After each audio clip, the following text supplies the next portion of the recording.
Good morning. I am Armin Monsura, a faculty member of the Electronics Engineering Department of the College of Engineering of National University, Manila. And I was tasked to discuss with you in this webinar quantitative analysis, statistical analysis using MS Excel. For today, I would be discussing these topics with you and provide you with some of my insights regarding how can Excel be used in the quantitative research process. So we will discuss in passing the quantitative research process. Then we will go to um, basics of Excel.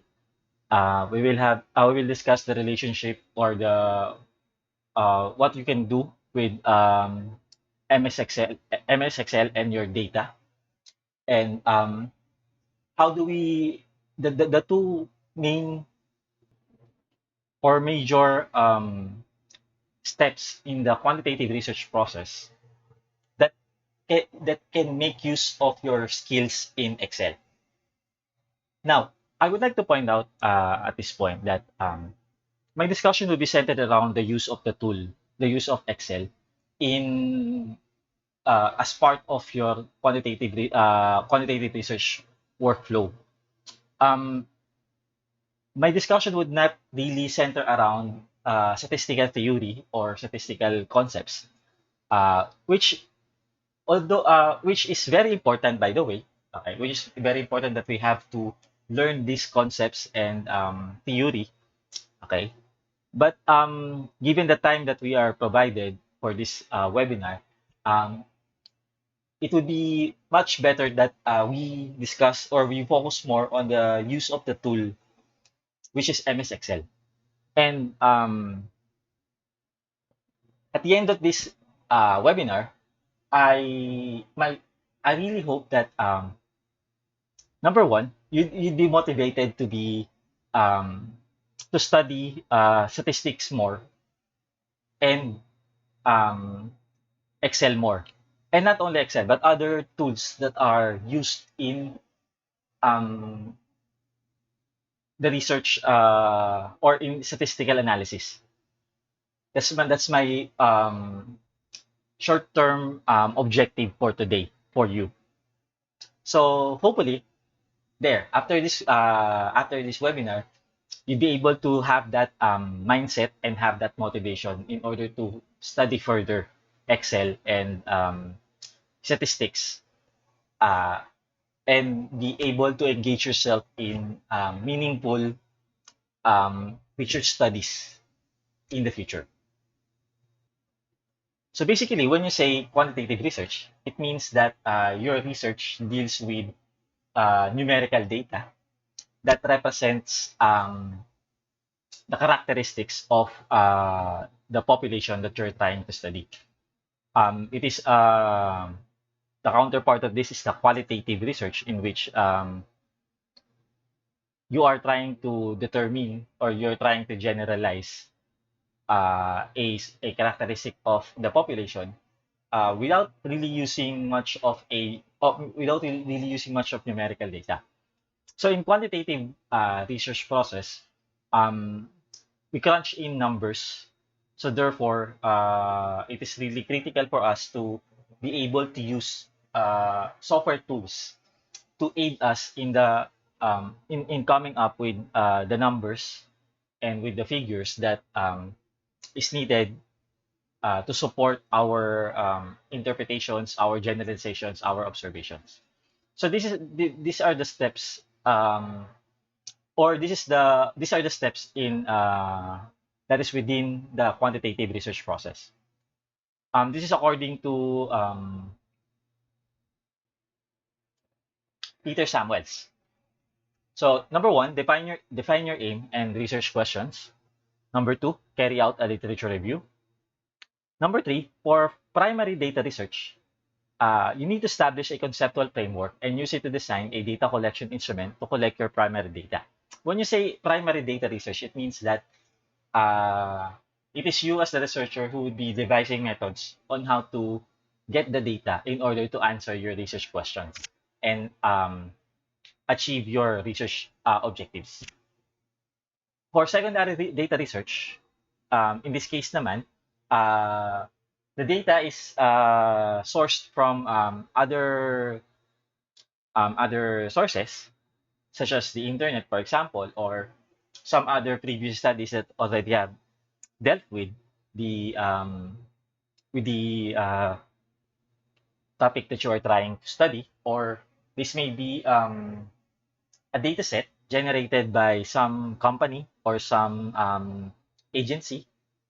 So in this case, for secondary data research, identify a data source and evaluate its validity and reliability. After you have your data, you have to process your data set to make it ready for analysis. Some analysts call this the pre-processing of the data.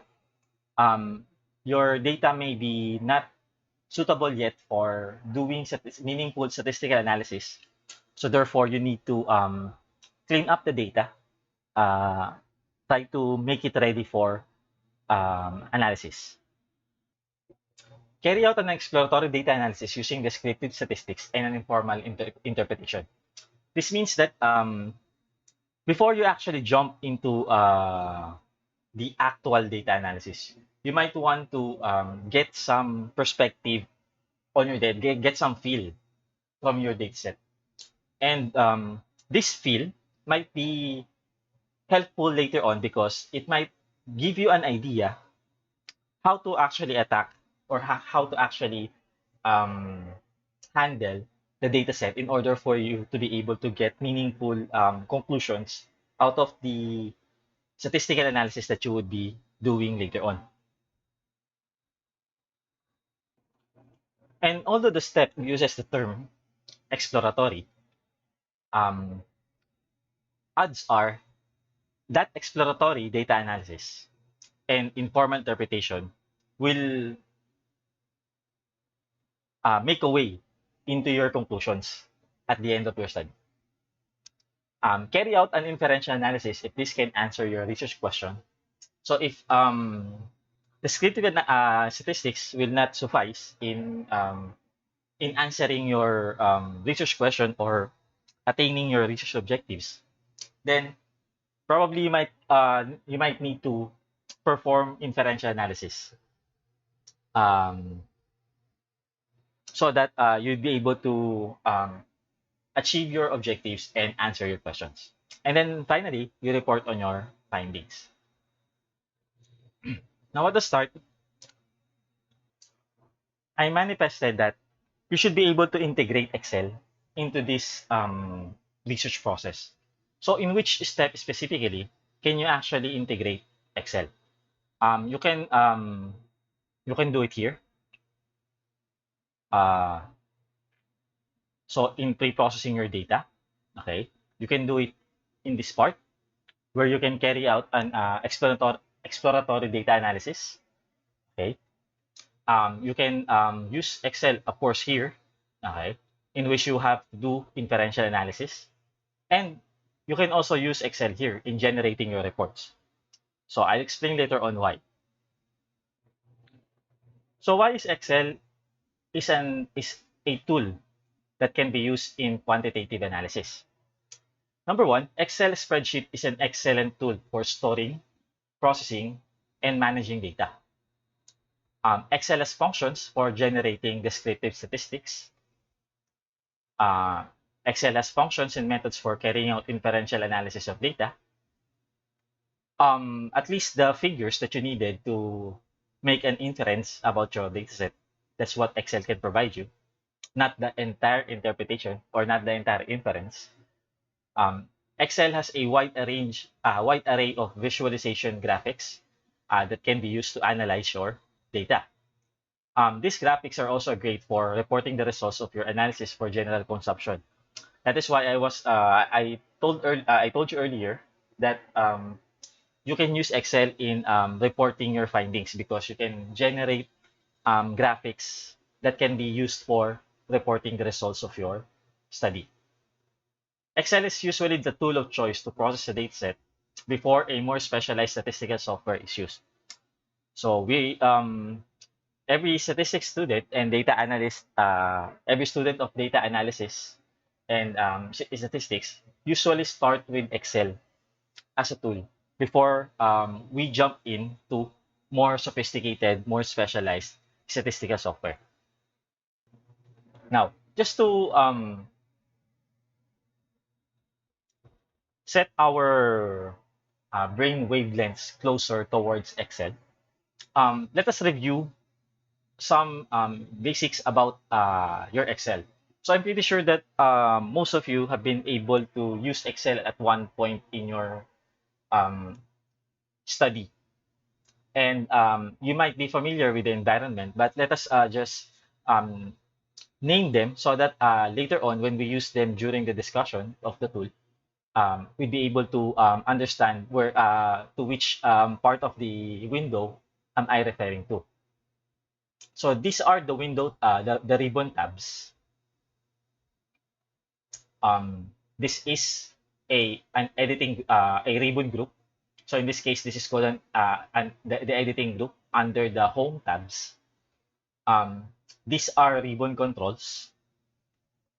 Uh, these are columns, and these are rows. This is the formula bar. This is where you type in data and formula and cell references so that they get registered to a cell. So this one, that rectangular space there is called the cells or a cell. Um, this is the sheet tab, and you may be this is the name box, which displays at what cell is your current cursor on. So here the selected cell is at a cell A1, so therefore the name box displays A1 in its in its um in its field. So here are some terms that are associated with Excel. A workbook refers to an Excel spreadsheet file. It houses all of the data that you have entered and allows you to sort or calculate the results. So the extension of an Excel workbook is .xl uh, SX. That's the modern one. The 2003 version is .xls. And although XLS is still compatible with newer versions of Excel, we prefer that your workbook is saved in the updated format. Now, within the workbook is where documents called worksheets can be found. Also known as spreadsheets, a workbook can have multiple spreadsheets nestled within it. Tabs at the bottom of the screen will indicate which is currently the active sheet. So if you have multiple spreadsheets inside a workbook, um, you can activate these spreadsheets by clicking the tabs at the bottom of your Excel window. So as mentioned earlier, a cell is a rectangle or block housed in a worksheet. Any data that you want to enter into your worksheet must be placed in a cell. Cells are aligned by columns and rows. Columns are aligned vertically and are labeled using English letters, while rows are aligned horizontally and are labeled using numbers. A cell is then specified using a combination of a letter and a number, and this is called the cell reference. So the A1 notation earlier that we mentioned is a cell reference. So it means that your cursor is at cell A1. So this is how Excel comes up with its cell reference. So um, we refer to the column with an English alphabet and the row as a number. So if your cursor is at this cell, then it is at E6. So therefore, you would see this as at the name box. A cell range is a collection of cells that have been identified as a group based on a variety of criteria. By using a colon between cell references, Excel can determine the range, also known as an array. So we will call a cell range as an array most of the time. A 3D cell reference refers to a range that encompasses more than one worksheet in the same workbook. So it is possible that you can define cells or define cell range that involves other worksheets or other workbooks. When two or more cells are combined, it has become known as a merged cell. So this is an example of a cell range. So this covers the cell from D5 up to F13. So that is why the cell range is defined this way. Operators are symbols or signs that indicate which calculation must be made in an expression. Operators do not necessarily refer to simple mathematical types like the plus, minus, asterisk for multiplication, and slash for division, or the caret sign for the exponentiation. Operators also includes comparison, such as the greater than, equal to, um, less than, equal to, and so on, or the logical operators and or. It also includes text concatenation or reference operators. Operators also includes text concatenation or reference operators. A formula is a sequence inside the cell that is used to produce a value. It must begin with an equal sign. This could be a mathematical equation, cell references, function or operator, or a combination of everything. A formula is also known as an expression. Nestled between the ribbon and workbook, the formula bar will display the contents of an active cell. In the case of formulas, the formula bar will display all components of the formula. So what you will be seeing in the formula bar is if the cell contains the data, then it will display the data. But if it contains a formula, the formula bar will instead display the formula. Functions are formulas that are pre-built into Excel. They are designed to help simplify potentially complex formulas in a worksheet. So this is an example of a worksheet with the data in which you can see the formula. Now here, there is part of the expression is this one, which is actually the exponential function. In writing, you do it as, or you write it as e raised to x. So in Excel, you write it as exp of x. So here, this means that this data is that this cell contains a formula. And the one that Excel displays here is the computed value of that formula. So now that we have reviewed some of the things that we have to remember about Excel, we need to discuss how your data must be managed inside Excel. And remember that statistical analysis lives and dies on data. That means that nothing good will come out of a badly processed data. However powerful your tool is. So statistical analysis will live and die on how your data is processed. Skilled data analysts spend a great deal of time and effort in planning a data collection effort. They begin by considering the type of data they can and will collect to meet their goals for the use of the data. So basically, the data must be part of the plan of the data analyst when planning for a research study. A good analyst is cognizant of the types of analysis they can perform on various categories of data. So there are different types of data that you can use in research, in quantitative research. And each type of data or each category of data actually can be analyzed with some very specific tools only. And they need to be presented in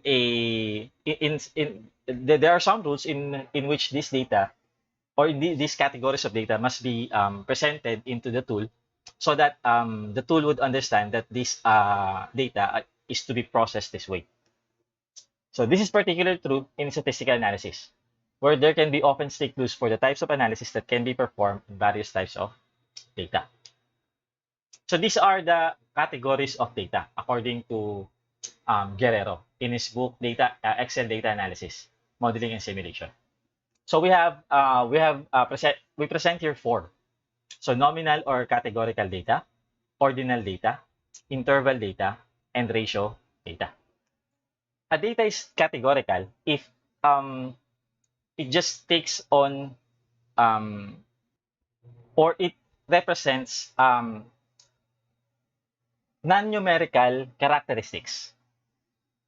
But since we are on quantitative analysis, we need to put this non-numerical characteristics into numerical values because you cannot compute values for non-numerical data.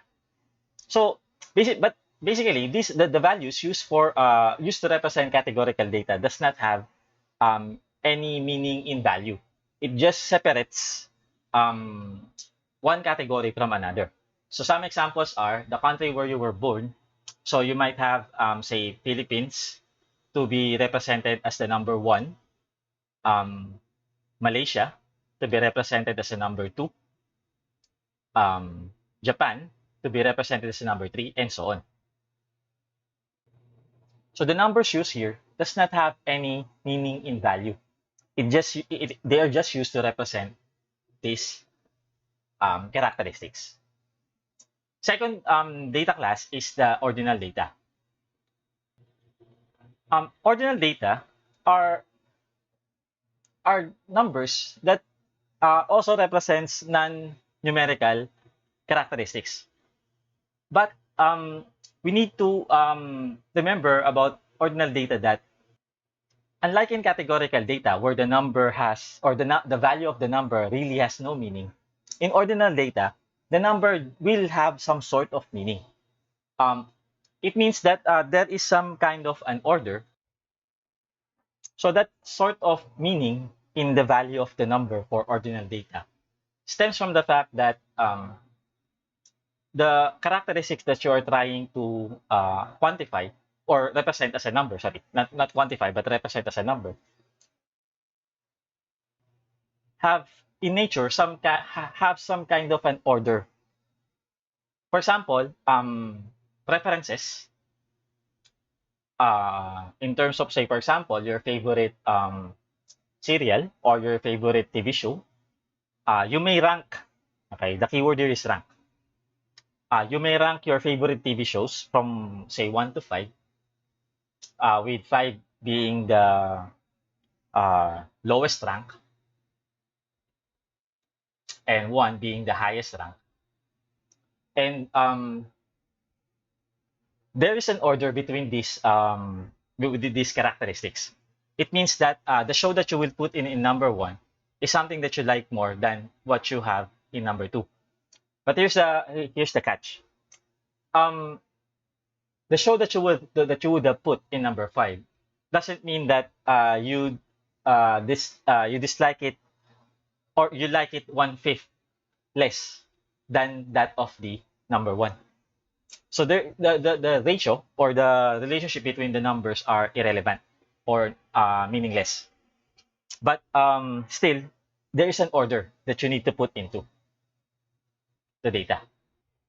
So the common denominator between these two is that your data represents non-numerical characteristics. For the last two, this can represent measurement. This can represent characteristics that are really numerical, like for example measurements. But in the case of interval data, the characteristics that you are trying to, or the characteristic that you are trying to put into number is simply differentiated by the placement of the characteristic in the number line. But the ratio or the differences between those numbers is meaningless, or the ratio between those numbers is meaningless.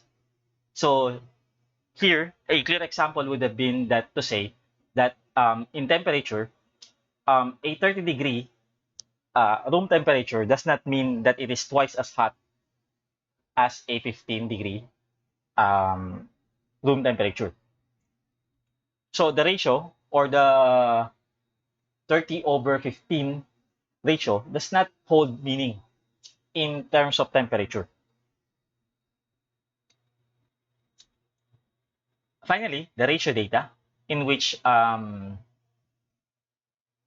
you can use this to characterize measurements. And this data is the more commonly interpreted as a continuous data in some sense, or in some sense. Although not all ratio data are continuous, some of them are actually discrete. So when you say ratio data, in this case, the ratio between the numbers representing the characteristics that you're trying to characterize or that you're trying to put into number will have meaning. So just remember that the data that we collect and assemble for presentation purposes exists in a unique data context. Whenever you collect data, there must have been some context behind that data. So this context is important to our understanding of the data. Sometimes the context is obvious. Sometimes the context is complex and difficult to identify. And oftentimes, there is more than a single context that is essential to consider. So here we have an example of a dataset. So here, this dataset shows the payments made for a certain expenditure committed or made by a certain office or account. So here, you would be able to see that the data or the dataset is arranged in such a manner that each column represents a characteristic, okay, of the item or of the observation that that was made. So in this case, the observation is the payment. When you make a payment, that's an observation. Now, what do you observe when you make a payment? So you observe which account makes the payment, how much is the payment, the date received, if there is a deposit, how many days to pay, and there's a comment. So the point is, there's a certain arrangement in the data whenever we are trying to make use of tools in processing them.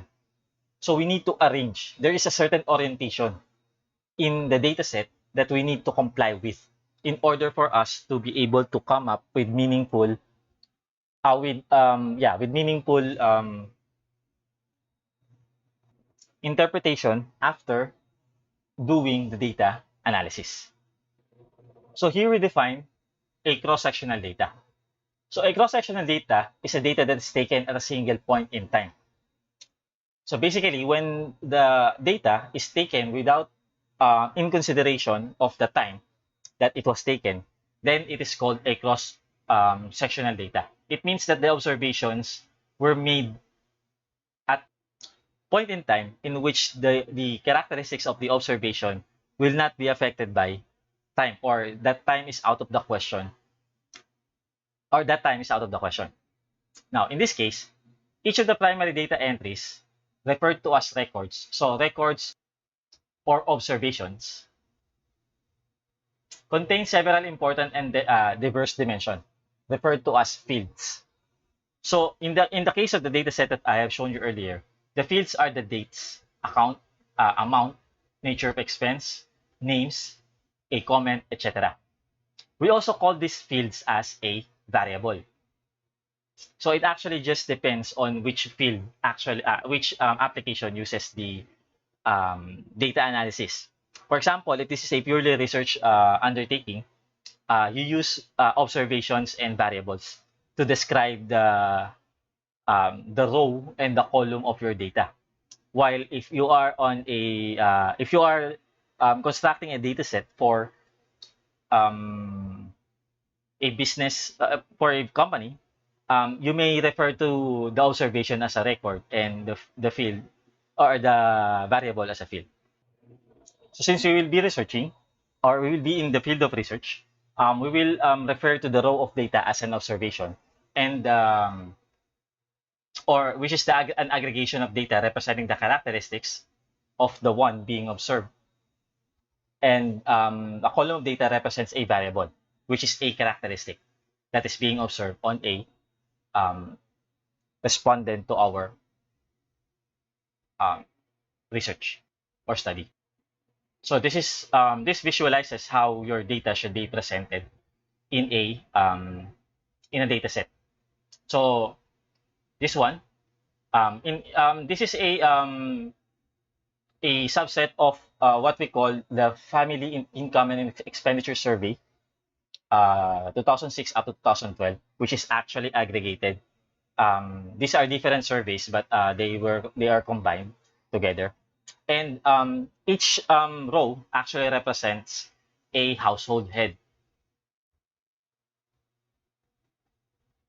So we are trying to observe the behavior of the household head in terms of their socioeconomic characteristics, such as where do they live, what is their gender, what is their marital status, and so on. And up to how much do they spend um, for their everyday living.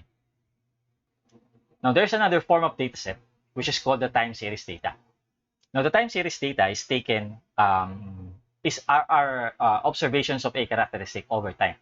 So basically, we would like to, we are interested on how these characteristics actually is changing over time. So we treat that time series data differently than a cross-sectional data. So we have to recognize that.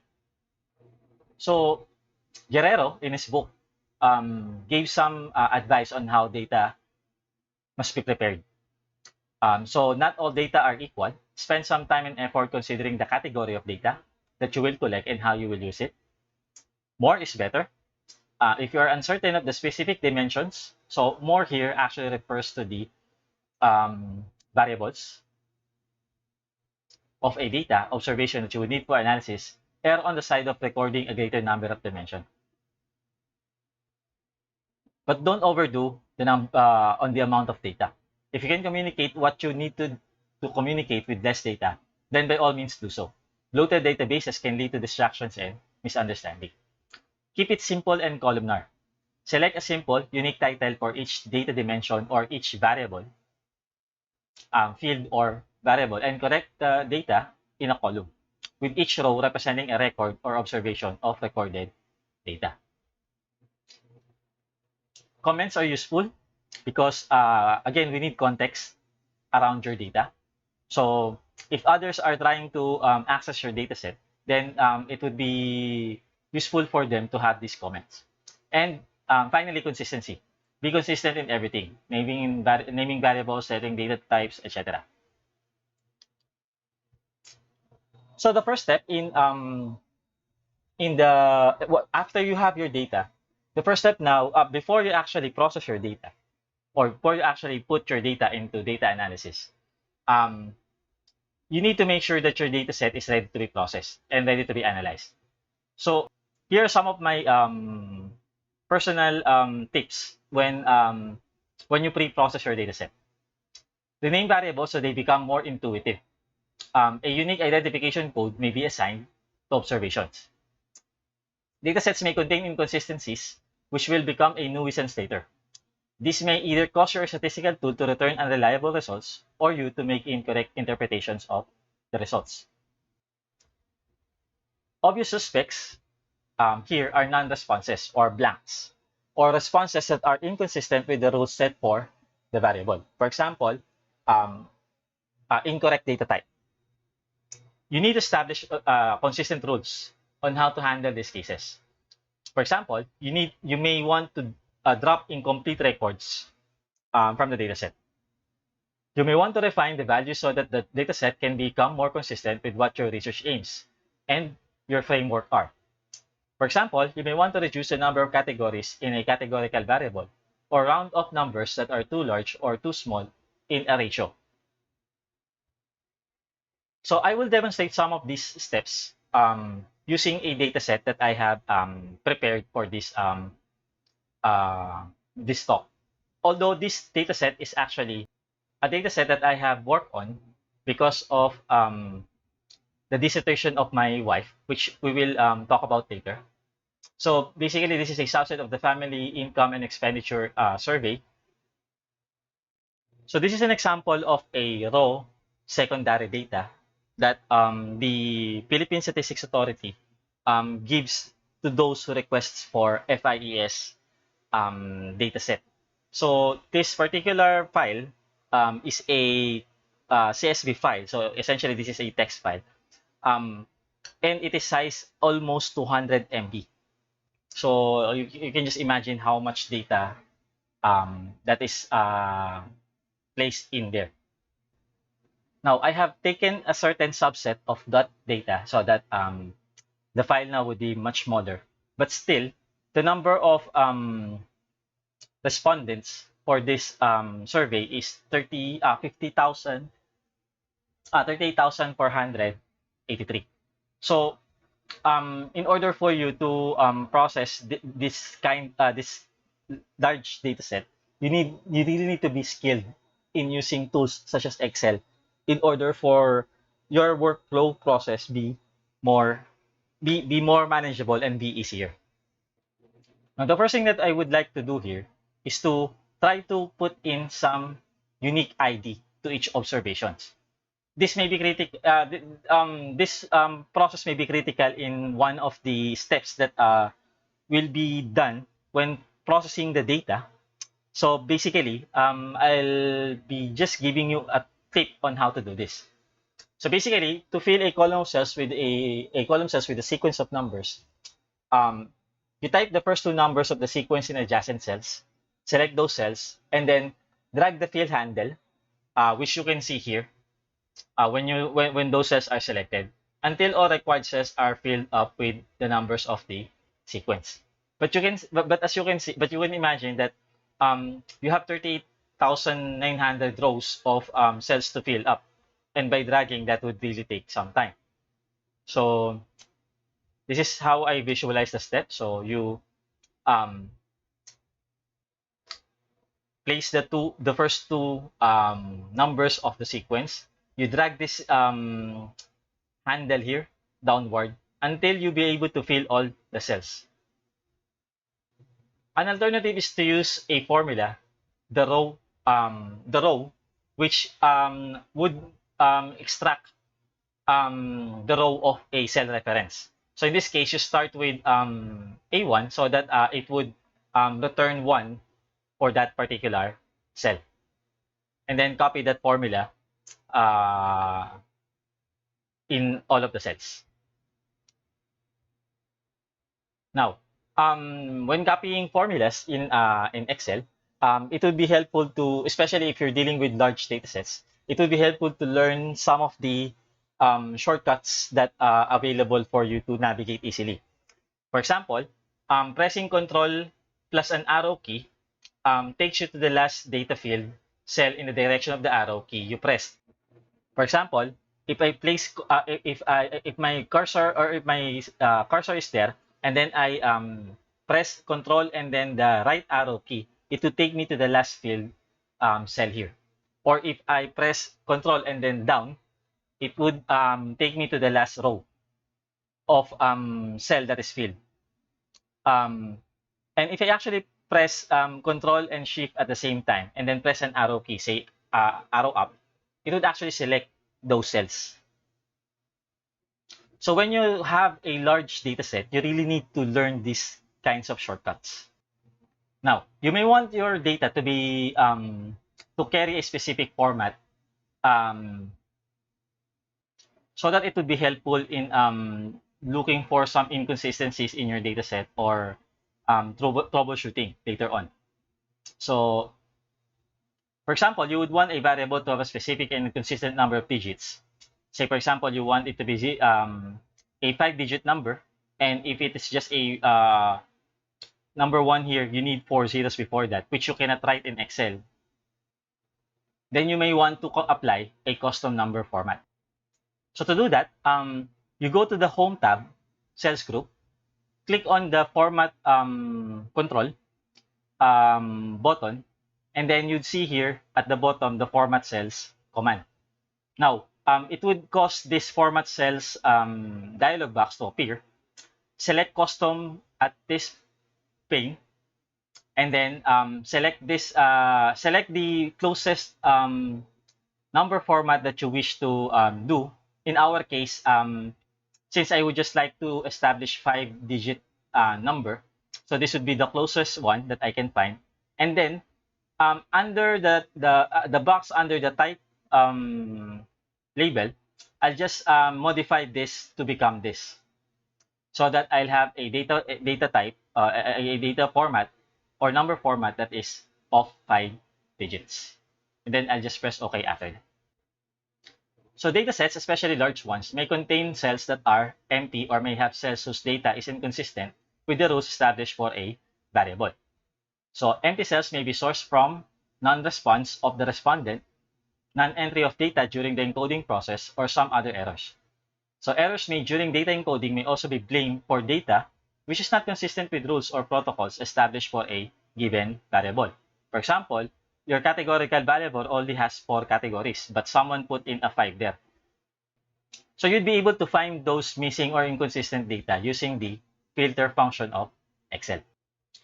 For example, if you want to try to find empty cells on a variable on a column, you select that column, go to the Home tab, Editing Group, find this control, the Sort and Filter control, and then find the filter command.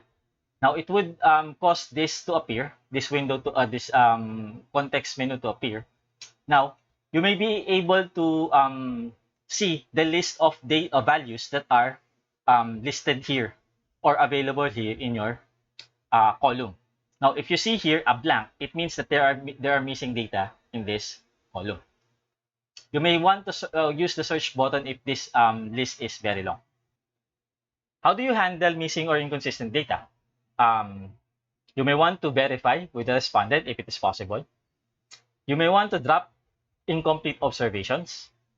Or if you know the context around the missing or inconsistent data, then replacements may be made, as long as that replacement is justifiable and valid. So to either drop observations or make replacements, after you do the selection of cells with missing or inconsistent data, you may want to select the filtered data. To do the selection, so after doing the filtering, select the cells that you see here, and then go to Home tab, find this find and select control under the editing group, go to special command, and then in this dialog box, find this visible cells, and then press OK. It would now select only those that are filtered. So after selecting, you may want to delete the rows that are that have missing values. You may want to replace data values in the column, or either this different values, or you may want to use the same values. So if you actually put in a data here and then press Control Enter, you would actually be putting all these values on all the selected cells. Now, there will be times during the course of your study, you may realize that some of your variables need some redefinition.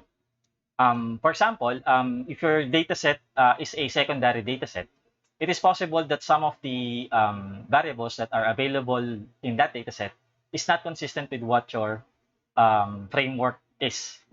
So therefore, you may need to redefine some of your variables.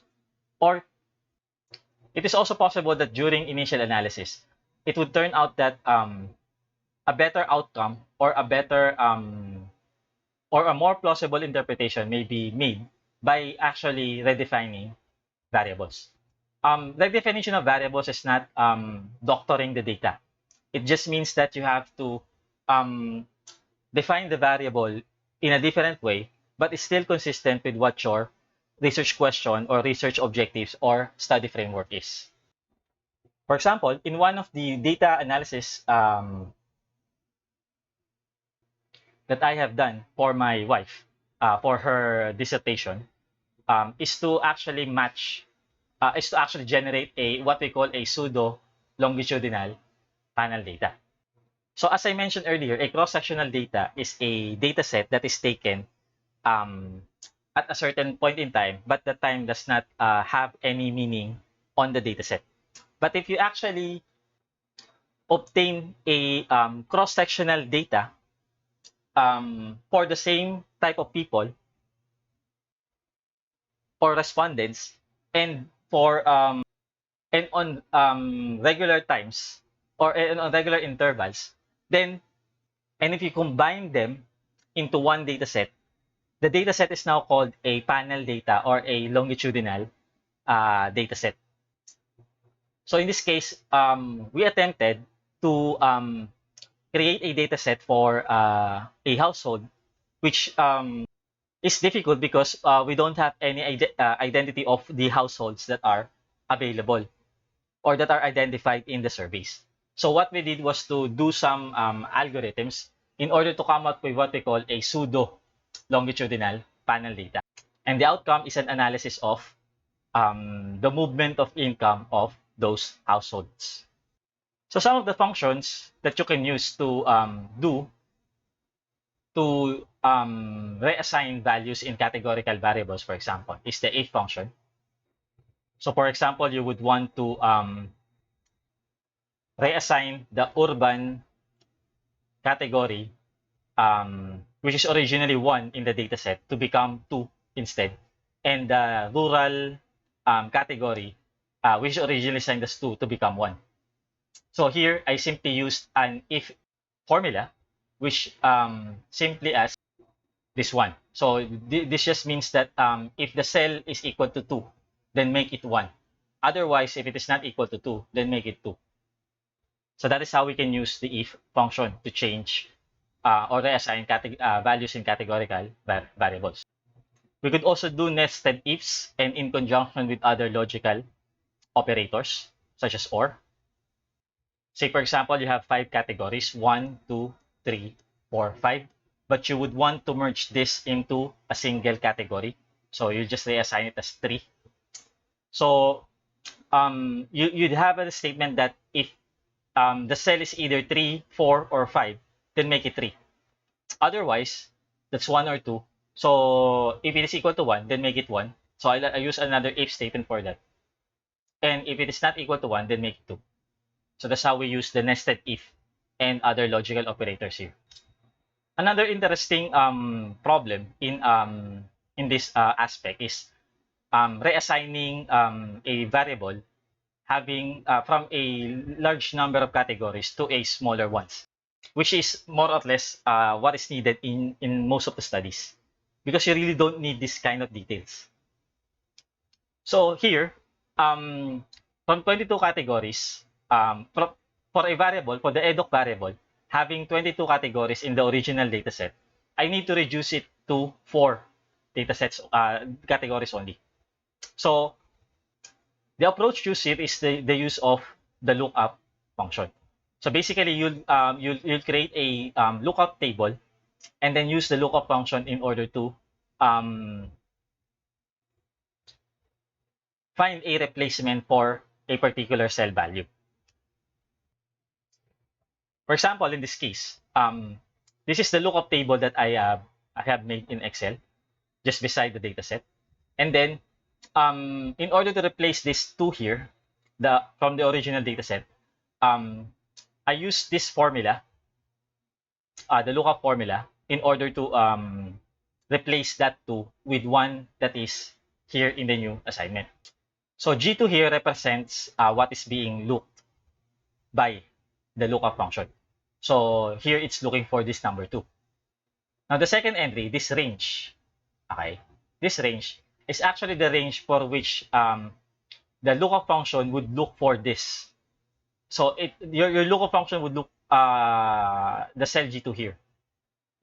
Now notice that the cell reference has dollar signs, which means these are now what we call absolute cell references. It just simply means that when I copy this formula later on, the Excel would not change this because it is an absolute cell reference. By default, the cell references in Excel are relative. It means that when you copy a formula, the cell references in the formula changes when you copy the formula in another cell or when you copy the cell reference in another cell. So since I'll be using the same lookup table in all of these cells, I'll be locking up the cell reference to this table. And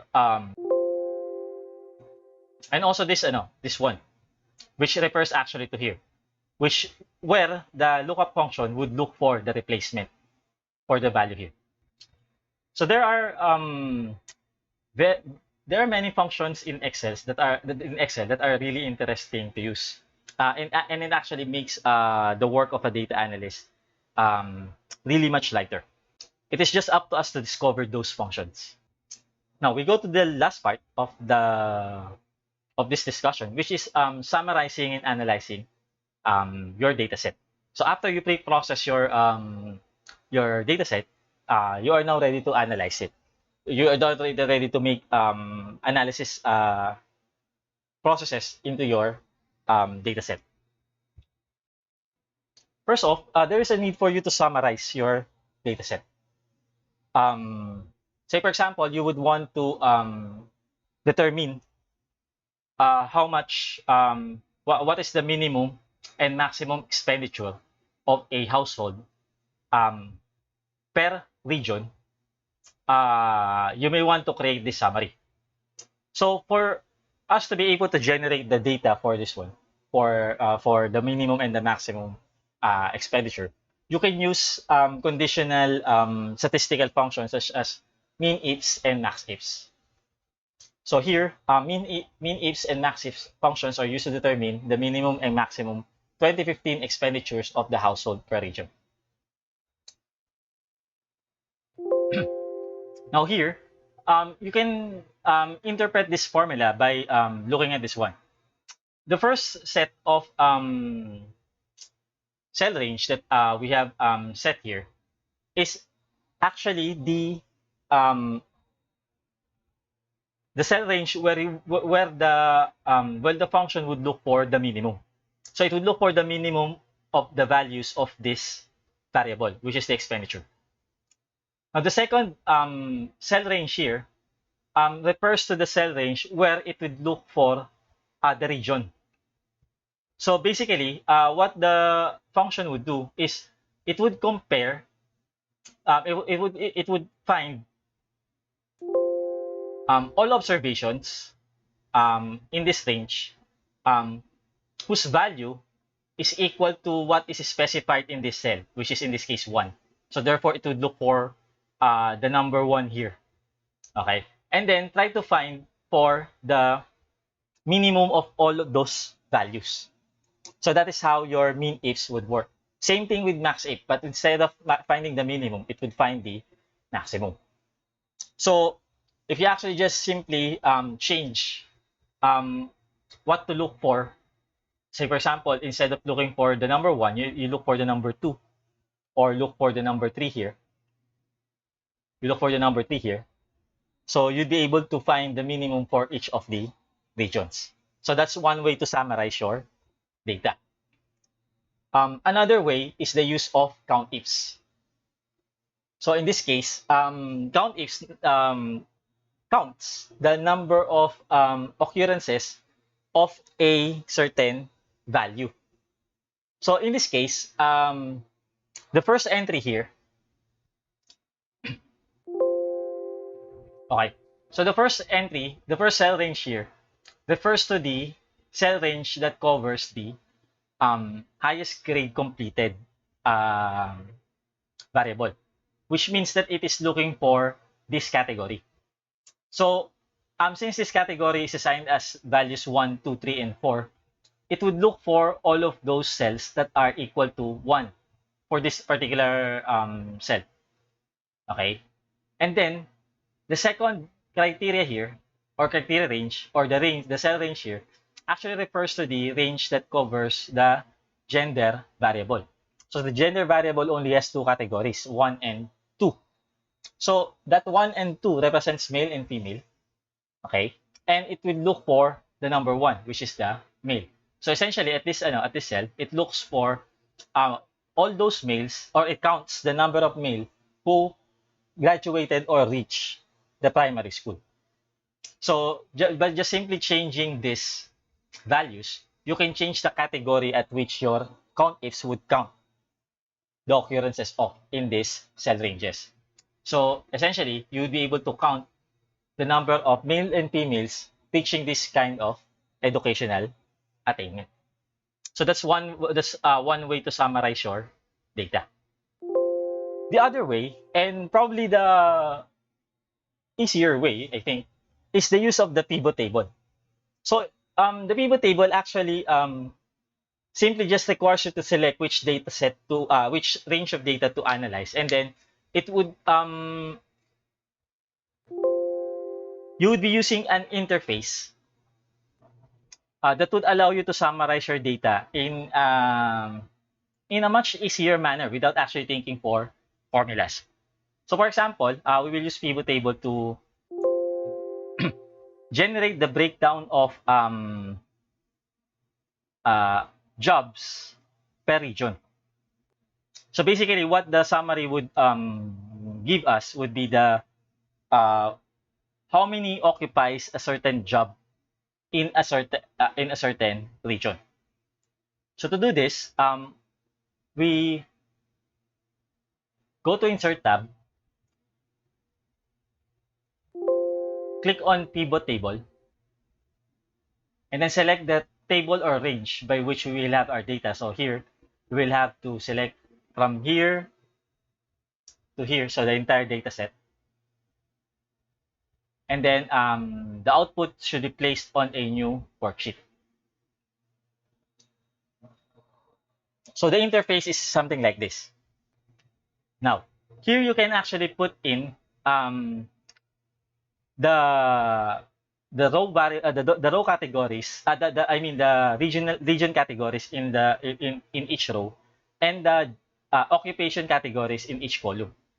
So what we will do is we will simply select region here and occupation here, okay, and then drag the region here so that it would put in the region on the row as row labels, and then drag the occupation on the columns so that the column labels become the categories for the occupation. And then what we do is we again place these two in these values so that it fills up the table. Okay, so it means that this one pertains to the this is like what we did earlier, but instead of actually using the min ifs or the max ifs or the count ifs, in this case, the pivot table use sum ifs because this is specified as sum. Okay, so by the way, I don't need region here. I actually need occupation because I need the count of occupation in each region. Okay, but here it is still specified as sum, so we need to change this to count instead. So now it displays now how many occupies a job of category 1 in region 1, or how many occupies a job of category 2 in region 1, and so on. So you now have a summary of that data. Now, Excel provides data analysis tools which must be activated as an add-in. So to do that, in Excel, you go to File, then Options, Then on this dialog box, you go to add-ins. And then here, manage Excel add-ins, you click go. Now, you need to check this analysis toolpack here, and then click OK. Now, what you would be able to see is that under the data tab, you'll see a data analysis command. So that is when you will be able to use those data analysis tools. Now, Excel is able to provide us with analysis tools, whether it's numerical or visual analysis. So normally, the process in analyzing your data is you first come up with an exploratory data analysis, which includes descriptive analysis or descriptive statistics and visual or graphics. Okay. Graphics would actually tell something about the behavior of your data. So it might give you some clues on how to handle them later on. So, say for example, here we have a time series in which these are different products, product A, B, C, D, and E, have their sales record for each of the quarter. So as you can see, year here is being repeated 4 times because you have 4 quarters in 1 year. Okay. And this means that product A has a sales of $98,000. This is in dollars. So that is how we interpret the data set. Now, we can do a visual, we can generate visual graphic in order for us to make some initial analysis on our data. So in this case, this is a time series data. So we expect when we try to visualize data that are as time series, we need to have the x-axis or the horizontal axis of your graph as the time. And of course, the data or the value itself would be on the vertical axis. So in order for us, for example, to come up with this line graph that depicts how the data or the sales for product A changes over time per quarter, we can insert um, a line graph here. We use the one with markers, okay, and then we click this one so that we can select the data. Now, the legend entries or the series is the one that is on the vertical axis, the one that is recorded on the vertical axis.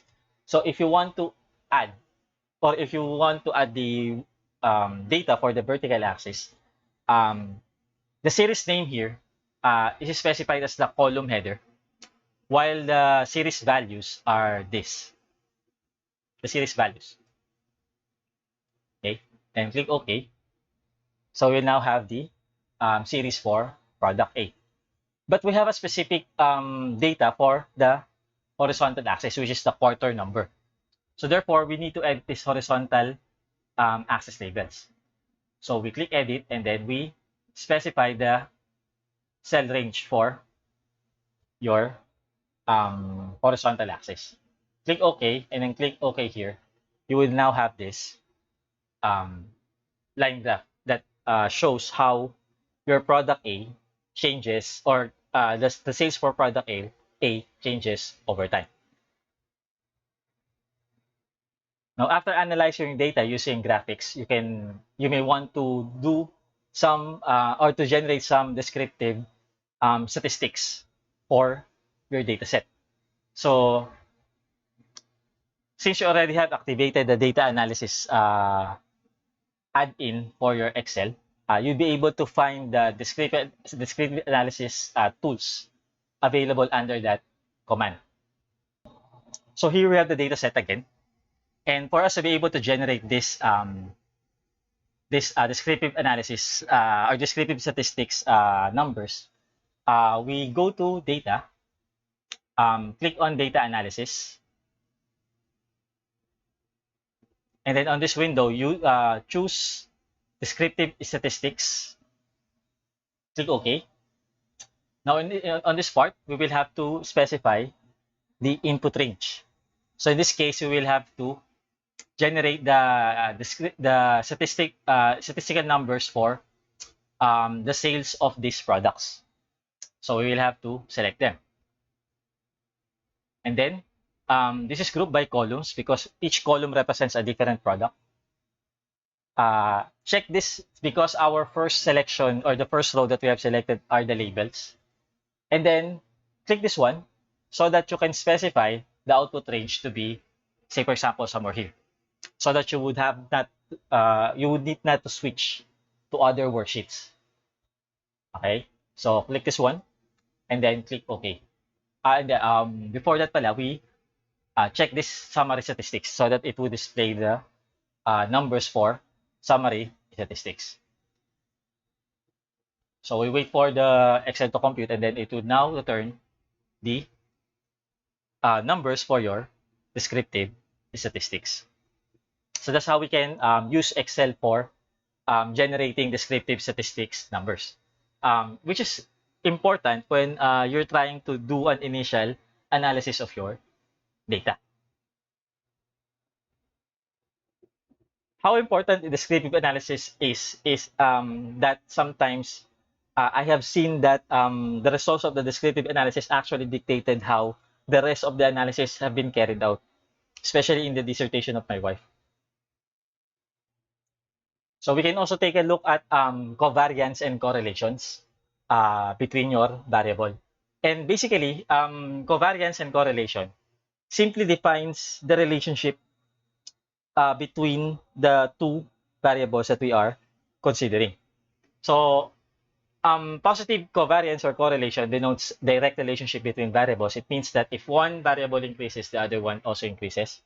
Or if one variable has a large value, then the other one also has a large value. While negative covariance or correlation denotes inverse relationship, which means that if one variable has a large value, then the other variable has a low value. So we can generate a covariance and correlation matrix for this data set. This is still the sales data set, okay? Which can be generated by, again, go to data analysis, select first covariance, click OK, select the data that you are to, the range of data that you are to analyze. By the way, what this function does if you have multiple variables is that it would generate the values for the covariance and correlation coefficients for each of the pairs. So we call this pairwise covariance and pairwise correlation. That's why the output is a lower triangular matrix. Okay, so we still say that it is grouped by columns. Say that the labels are in the first row, and then specify the output range to be, say, for example, here. And then click OK. So now it would generate this, again, matrix, which shows the covariance value between, for example, product A and product A, which is not making sense because since they refer to both products. What we will be trying to interpret is, for example, this covariance number for product B. So since it has a 46 covariance value, and it is positive, it means that there is a direct relationship between product B and product A. It means that when product A goes large, or the sales for product A goes large, the sales for product B also goes large. Okay, but not as much as the relationship between product E and product D because the covariance figure is much larger. Okay, but how large do we say that there is a strong relationship between your variable is actually difficult to tell in a covariance setting. So what we can actually use much better is the correlation coefficient, this one. So we generate it in the same manner. Instead of just specifying covariance, you use correlation. Now, what do these numbers mean? Again, the sign still indicates whether your um, variables are directly or inversely related. Okay, but the closer the value, okay, the closer the value of let me put up the strong correlation between variables is denoted when the correlation coefficient is close to 1, okay, while weak or almost or completely unrelated relationship is denoted when the correlation coefficient is close to 0. So the correlation or the relationship between variables can be more easily interpreted by using the correlation coefficient instead of the covariance values. But here's one thing that you have to be aware about correlation. Okay? Correlation does not imply causation. It means that if product A increases, if the sales of product A increases, and the sales of product B increases, it doesn't mean that the cost of the rise in the product B or in the sales of product B is because of the increase in sales in product A. That's not what correlation is all about. So there's no causality between those two events. It is just that the two are related, not um, not not causally linked. Okay, so I would have wanted to discuss more with you. I actually have some more things in my presentation, but the thing is that I'm now over time by 12 minutes. So I think I can just provide you with the presentation and the video link for this webinar. And you may also send me an email if you have questions or if you want to know more about how to use Excel in or other tools in data analysis. So I hope that in the short time that we have learned something new about statistics and Excel. And I hope that this changes some of your mindset regarding the use of tools, um, the use of tools in data analysis. So thank you for listening and have a good day. Stay safe always.